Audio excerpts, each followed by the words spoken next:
ഗർവിച്ചു വന്നൊരു ജരാസന്ധനോടു യുധി ചൊവ്വോടെ നിൽപ്പതിനു പോരാ നിനക്കു ഫലം.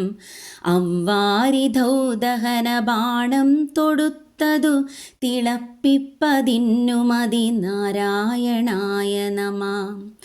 കംസന്റെ ഭാര്യാപിതാവായ ജരാസന്ധൻ എന്ന മഗധദേശത്തെ രാജാവ് 23 അക്ഷൗഹിണി സൈന്യത്തോടുകൂടി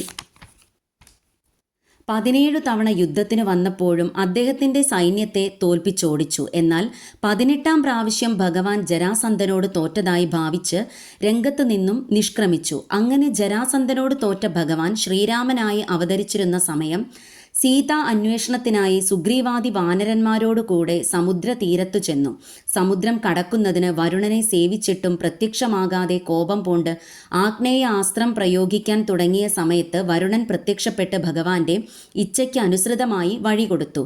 അങ്ങനെയുള്ള ഭഗവാൻ ജരാസന്ധനോട് തോറ്റതായി ഭാവിച്ചത് മറ്റൊന്നിനും വേണ്ടിയായിരുന്നില്ല, തൻ്റെ ഭക്തനായ ഭീമസേനന് വീരയശസ്സുണ്ടാക്കാൻ വേണ്ടിയായിരുന്നു.